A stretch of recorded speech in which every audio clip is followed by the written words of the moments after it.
म्हज्या भाव भयणीनू, गेल्या आठवड्यान आमी पळयलां की शुभ वर्तमानान जेजून खुबशे फावटी फारिजेवांक आनी दुसऱ्या लोकांक जिवीत बदलूंक, एक नवें जिवीत सुरू करूंक आपयल्यान. जेजू म्हणटा, हांव सर्गींचो उंडो. आनी तशेंच जायते उदाहरण दिवन हांव सर्गींचें दार, तशेंच जायते उदाहरण दिवन जेजून लोकांक आपणाशीन आपोवपाक प्रयत्न केले. पूण आमी पळयता की जे फारिजेव आसले, जे दुसरे लोक आसले, तांची काळजां घोट आसली आनी म्हणून जे कितें जेजू तांकां सांगतालो ताचे अर्थ तांकां कळूंक ना.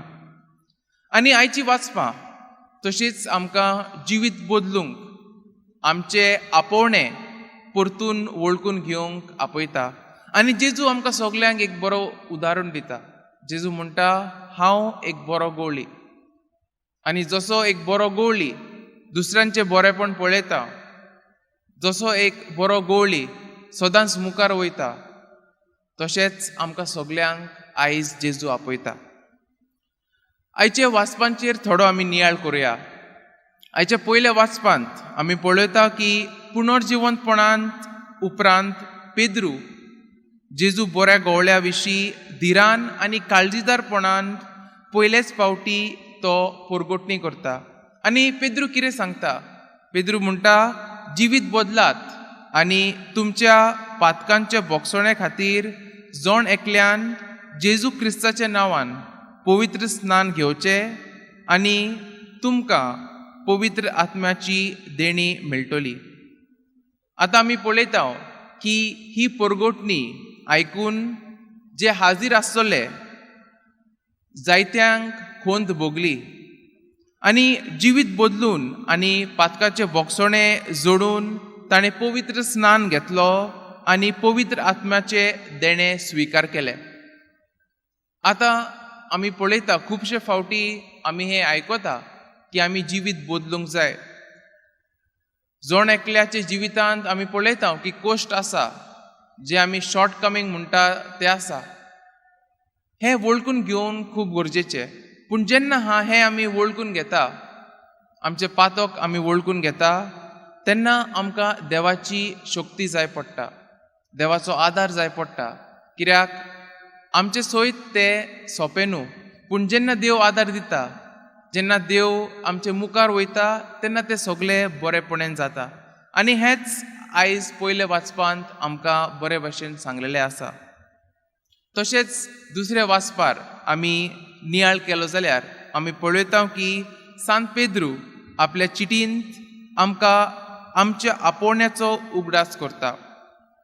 जेजू बरो गवळी आपणा पासत न्हय, पूण शेल्या पासत तो जियेता. ताच्या पासत कोश सोसूंक आपलो जीव दिता आनी आपल्या पावलांनी चलूंक आपल्या पाटलावदारांक देख दवरता. आनी हे जावन आसले एक मुखेल डिफरन्स जेन्ना आमी पळयता फारिजेव आनी जेजू विशीं. फारिजेव लोक आसले ते लोकांक सांगताले तुमी अशें करूंक जाय, अशें करूंक जाय, पूण ते आपल्या जिवितांत ते करिनासले. पूण जेन्ना जेजू सांगतालो तेन्ना जेजू उदाहरणां दिवन सांगतालो आनी जेजू ते पयलीं आपल्या जिवितांत करतालो. आनी जेन्ना जेजू उलयतालो तेन्ना लोकांक दिसती पडटालें की हो एक मनीस जो जे कितें उलयता तो आपल्या जिवितांत करता. आनी ह्या खातीर आमी पळयता की लोक जेजू विशीं वयतालो, जेजूचे आयकुपाक सोदतालो. तशेंच आयच्या शुभ वर्तमानान आमी पळयता की जेजू आपणाक एक बरो गवळ्याक सोर करता, कित्याक तो शेळ्यांक वळखता. आनी आमी पळयता की ताचे फुडें चलून तो तांकां खरो बरो आनी नीट मार्ग दाखयता. तसोच जेन्ना आयच्या शुभ वर्तमानान जेजू म्हणटा हांव बरो गवळी, तो सगळ्या लोकांक बरो चरोव आनी शितळ उदक दिता.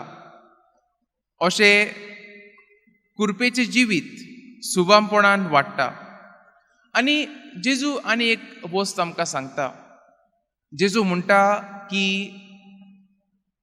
ताचे शिश्य आनी सगळे लोक ताचो पाटलाव करता, कित्याक जेजू सगल्यांक बरे भाशेन जाणा.